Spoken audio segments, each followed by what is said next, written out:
si je porte un coup de foudre, mais c'est lui qui finalement se prend véritablement d'affection pour l'adolescent. Et ce père, donc, il s'appelle Norman Ferrand. Oui. Et ce sont effectivement les deux personnages quand même principaux du roman. Joe, l'adolescent, et ce père adoptif. Et alors, ce sont deux personnages qui, bien qu'en conflit pendant tout le roman, se ressemblent aussi parce que ce sont deux obsessionnels. Et vous avez utilisé une épigraphe qui est assez frappante, c'est rare dans votre... il n'y en a pas beaucoup, c'est vrai. Là, c'est une phrase de Huxley au sujet de l'obstination. Bon, je vais la dire, parce que sinon je la mocherai. L'obstination est contraire à la nature, contraire à la vie. Les seules personnes parfaitement obstinées sont les morts. Donc cette phrase m'a beaucoup parlé, probablement parce que je suis moi-même une personne extrêmement obstinée, et qu'on a tendance, en tout cas en Occident, de son petit, d'y voir une valeur. C'est très bien d'être obstiné, c'est très bien de tenir jusqu'au bout. Et là, de voir cette phrase présentée comme ça, tout à coup, je me suis dit, mais en fait, c'est exactement le contraire. L'obstination est un vice absolu.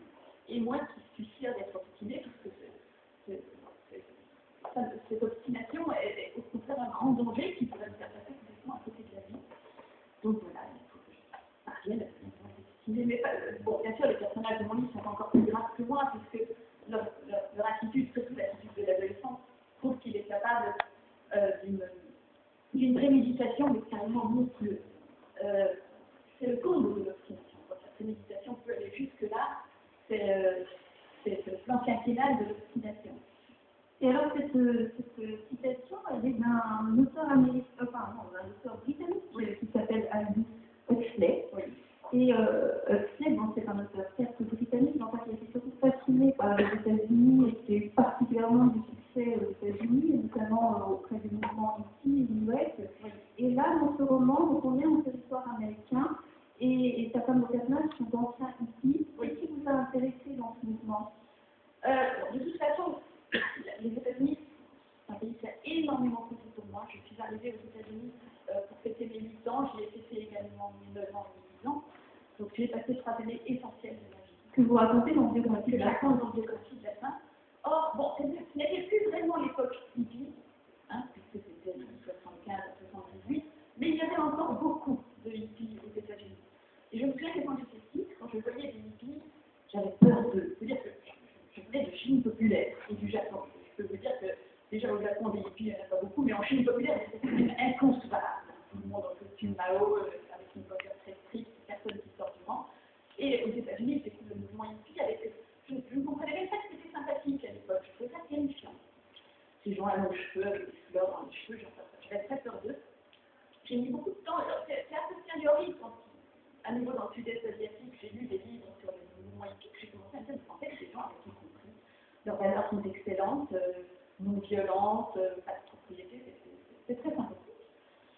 Par la suite, j'ai eu l'occasion de retourner aux États-Unis et plus récemment dans l'Ouest américain, et de voir les héritiers des hippies. Il n'y a plus vraiment, il y a un peu de vieux hippies. Alors on s'est énormément moqué des vieux hippies, parce que c'est le pire. Vous imaginez facilement le vieux hippie avec ses longs cheveux blancs et tout. Mais en même temps, il y a eu aussi un autre phénomène qu'on n'avait pas prévu, c'est les vieux yuppies. Parce que les yuppies des années 80, ils ont vieilli aussi. Alors si on compare les vieux yuppies et les vieux hippies, moi je dis que ça va tout à fait en la faveur du vieux hippie. Mieux vaut une fois de longs cheveux gris et des mœurs complètement cool que le vieux hippie qui est un être atroce et qui lui a totalement raté sa vie, ce qui n'est pas du tout le cas des hippies. Et on voit aussi dans l'Ouest américain les héritiers des hippies qui sont des gens extrêmement sympathiques et généralement très bien dans leur peau. Donc on s'est surtout moqué d'eux en Europe, mais quand on va aux États-Unis, on est beaucoup moins convaincus qu'ils fassent se moquer d'eux. Et alors tu dis mouvement hippie, dit, comme vous l'avez précisé, mouvement non violent. Et là, je suis tout de suite dans un paradoxe parce que alors, ce roman est un roman vraiment violent parmi vos fictions. Et alors justement, je voudrais revenir sur ce Aldous Huxley, parce que c'est quand même l'un des fondateurs de ce qu'on appelle la dystopie, celui qui a écrit ce roman d'anticipation qui s'appelle Le meilleur des mondes. Et la dystopie, il faut le rappeler, c'est un roman de science-fiction qui invente une société imaginaire organisée de telle façon que le bonheur est impossible pour les personnes qui en font partie. Elle empêche le bonheur. Et votre roman, ce n'est pas un roman de science-fiction, mais enfin, c'est quand même une forme de dystopie. Vous construisez des systèmes familiaux qui empêchent les personnages a d'atteindre le bonheur. C'est construit ainsi. C'est la question tellement brillante que là, je me demande vraiment comment je vais y répondre.